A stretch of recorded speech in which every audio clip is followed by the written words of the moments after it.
بسم اللہ الرحمن الرحیم۔ عزیز طلبہ، آج کتاب الہدایہ جو سالس کا سبق نمبر 329 ہے، اور اس سبق میں مثل جنس الاقرار بالنسب علی الغیر کے متعلق بات کریں گے، اور کتاب کی عبارت ومن اقر بنسب من غیر الوالدین سے لے کر لأن النسب لم يثبت فبطل الاقرار تک ہوگی۔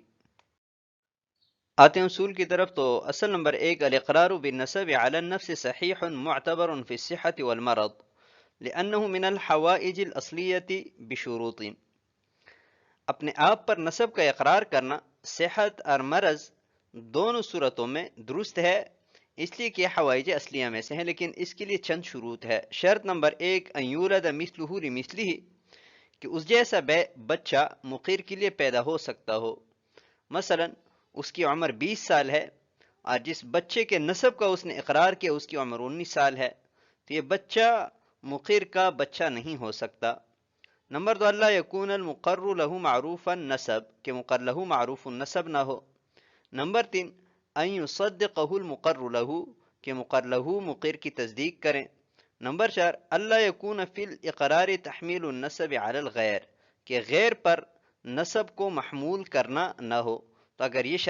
شرائط پائی جائیں گی تو اپنے آپ پر نسب کا اقرار کرنا درست ہوگا۔ آتے ہیں کتاب کی عبارت کی طرف۔ قال ومن اقر بنسب من غیر الوالدین والولد نحو الاخ والعم لا يقبل اقراره في النسب، اور اگر کسی نے لڑکا لڑکی اور والدین کے علاوہ کے نسب کا اقرار کیا جیسا کہ بھائی اور چچا، تو اس کا اقرار نسب میں قبول نہیں کیا جائے گا۔ لأن فيه حمل النسب على الغیر، اس لیے کہ اس میں غیر پر نسب کو لادنا ہے۔ قال فإن كان له وارث معروف قریب او بعید فهو اولا بالمیراث من المقر له، پس اگر اس کے لیے وارث معروف ہو، چاہے قریب ہے یا بعید ہے، تو وہ مقر له سے میراث پر مقدم ہوگا۔ لأنه لما لم يثبت نسبه منه لا يزاحم الوارث المعروف، اس لیے کہ جب اس کا نسب اس سے ثابت نہیں ہوا تو وارث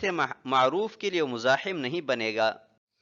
وَإِن لَّمْ يَكُن لَّهُ وَارِثٌ مَّعْرُوفٌ اسْتَحَقَّ الْمُقَرُّ لَهُ مِيرَاثَهُ، اور اگر اس کے لیے وارث معروف نہ ہو تو مقر له اس کی میراث کا مستحق ہوگا۔ لأن له ولایت التصرف فی مال نفسه عند عدم الوارث،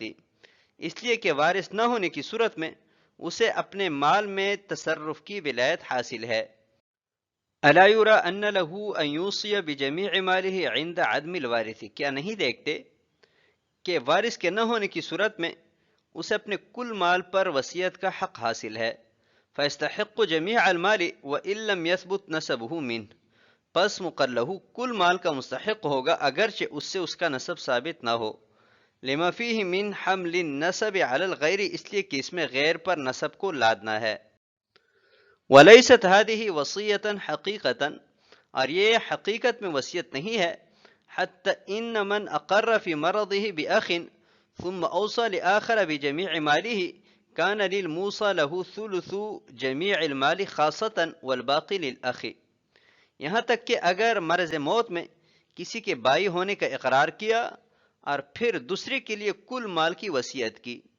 تو موصی لہو کو خاص طور پر کل مال میں سے ایک ثلث دیا جائے گا اور باقی بھائی کے لیے ہوگا۔ وَلَوْ كَانَ الْأَوَّلُ وَصِيَّةً لَاشْتَرَكَا نِصْفَيْنِ لَكِنَّهُ بِمَنْزِلَتِهَا، اور اگر پہلی وصیت ہوتی تو دونوں نصف نصف میں شریک ہوتے، لیکن یہ وصیت کے درجہ میں ہیں۔ حتی لو اقر فی مرضه بأخ، یہاں تک کہ اگر اس نے اپنے مرض موت میں کسی کے بائی ہونے کا اقرار کیا، وصدقه المقر له، اور مقر له نے اس کی تصدیق کی، ثم انکر المقر وراثته، پھر مقر نے اس کی وراثت کا انکار کیا، ثم اوصى بماله كله للانسان، پھر کسی انسان کے لیے اپنے کل مال کی وصیت کی، کان ماله للموصى له، تو اس کا مال اس شخص کے لیے ہوگا کہ جس کے لیے وصیت کی ہے۔ وَلَوْ لَمْ يُوصِ لِأَحَدٍ كَانَ لِبَيْتِ الْمَالِ، اور اگر کسی کے لیے بھی وصیت نہیں کی تو مال بیت المال کا ہوگا۔ لِأَنَّ رُجُوعَهُ صحیح، اس لیے کہ اس کا رجوع درست ہے۔ لِأَنَّ النَّسَبَ لَمْ يَثْبُتْ، اس لیے کہ نسب ثابت نہیں ہوا، فَبَطَلَ الْإِقْرَارُ، لہذا اقرار باطل ہوا۔ قال ومن اقر بنسب من غیر الوالدین والولد، سابق درس میں یہ مسئلہ بیان کیا گیا کہ ایک شخص نے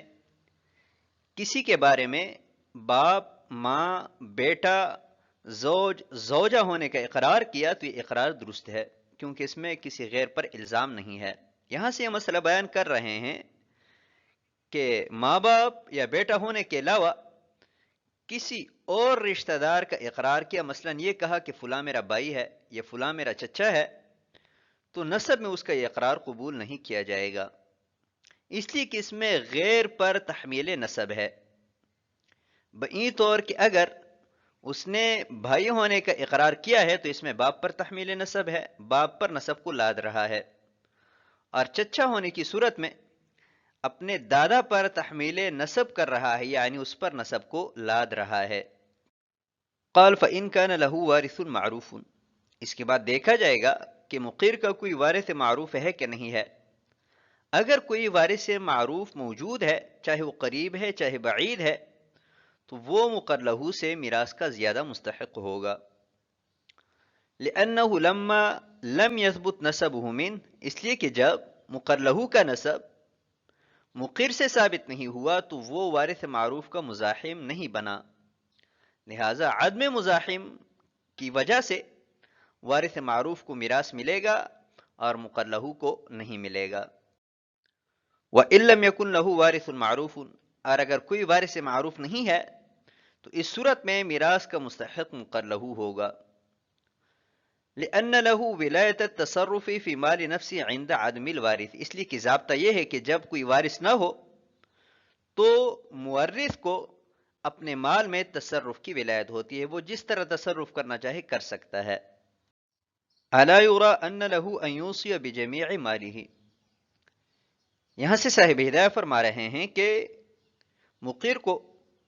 وارث نہ ہونے کی وجہ سے اپنے کل مال میں ولایت تصرف حاصل ہے، جس کی دلیل یہ ہے کہ وہ اپنے کل مال پر کسی کے لیے وصیت کر سکتا ہے، لہذا جب وہ کسی کے لیے اپنے کل مال کی وصیت کر سکتا ہے تو مقر لہو کے لیے جب اس نے اقرار کیا تو اس کے کل مال کا مستحق ہوگا۔ وَإِن لَّمْ يَثْبُتْ نَسَبُهُ مِنْهُ، اگرچہ مقر لہو کا نسب مقر سے ثابت نہیں ہوا کیونکہ اس میں غیر پر تحمیل نسب یعنی باپ یا دادا پر، لیکن اس کے باوجود بھی وہ جمیع مال کا مستحق ہوگا، اس لیے کہ مقر کو اپنے کل مال میں تصرف کی ولایت حاصل ہے، تو اس ولایت کی بنیاد پر جب مقر لہو کے لیے اقرار کیا تو مقر لہو اس اقرار کی وجہ سے کل مال کا مستحق ہوگا۔ وَلَيْسَتْ هَذِهِ وَصِيَّةً حَقِيقَةً، صاحب ہدایہ فرماتے ہیں کہ در حقیقت مقر کا یہ اقرار وصیت نہیں ہے بلکہ وصیت کے درجہ میں ہے، اور وصیت نہ ہونے کی دلیل یہ ہے کہ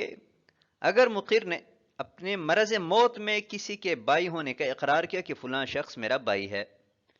پھر دوسرے شخص کے لیے اپنے کل مال کی وصیت کی، تو جس کے لیے وصیت کی ہے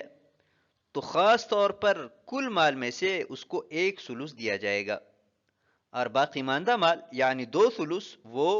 بھائی کو دیے جائیں گے، یعنی جس کے بارے میں بھائی ہونے کا اقرار کیا ہے۔ اور اگر بھائی پر اقرار حقیقی وصیت ہوتا تو دونوں نصف نصف میں شریک ہوتے، کیونکہ دونوں کے لیے وصیت کی ہے، اور اگر کوئی شخص 2 بندوں کے لیے وصیت کرے تو اس کا مال دونوں کے مابین نصف نصف شریک ہوتا ہے۔ لیکنہ بمنزلتھا، صاحب ہدایہ فرماتے ہیں کہ در حقیقت وصیت تو نہیں ہے لیکن وصیت کے درجہ میں بعض احکامات وصیت کے لاگو ہوں گے۔ حتی لو اقر فی مرضہ بأخ، ایک شخص نے مرض موت میں کسی کے بھائی ہونے کا اقرار کیا کہ وہ میرا بھائی ہے، اور مقر لہو نے اس کی تصدیق کی کہ ہاں میں اس کا بھائی ہوں، پھر مقر نے اس کی وراثت کا انکار کیا کہ اس کو وراثت نہیں ملے گی، اور دوسرے شخص کے لیے اپنے کل مال کی وصیت کی، تو سارا کا سارا مال موسیٰ لہو کو دیا جائے گا۔ اگر کسی پر بھائی ہونے کا اقرار کرنا وصیت ہوتا تو اس صورت میں سارا کا سارا مال موسیٰ لہو کو نہ دیا جاتا۔ وَلَوْ لَمْ يُوصِ لِأَحَدٍ، اور اگر صورت یہی ہو یعنی کسی کے بارے میں بھائی ہونے کا اقرار کیا کہ وہ میرا بھائی ہے، مقر لہو نے اس کی تصدیق بھی کر دی کہ ہاں میں اس کا بھائی ہوں، لیکن پھر مقر نے اس کی وراثت اور قرابت کا انکار کیا کہ نہ تو میرا رشتہ دار ہے اور نہ ہی یہ میرا وارث بنے گا، لیکن کسی کے لیے وصیت بھی نہیں کی ہے، تو ابھی مقر کا مال بیت المال میں جمع کیا جائے گا، اس لیے کہ جب اس نے اس کی قرابت اور وراثت کا انکار کیا تو اپنے اقرار سے رجوع کیا، اقرار باطل ہوا، اور نسب ثابت نہیں ہے کیونکہ اس میں غیر پر تحمیل نسب ہے، اور غیر پر تحمیل نسب صرف اقرار سے ثابت نہیں ہوتا۔ تو آج کے سبق کو ہم اسی پر ختم کرتے ہیں۔ السلام علیکم ورحمۃ اللہ وبرکاتہ۔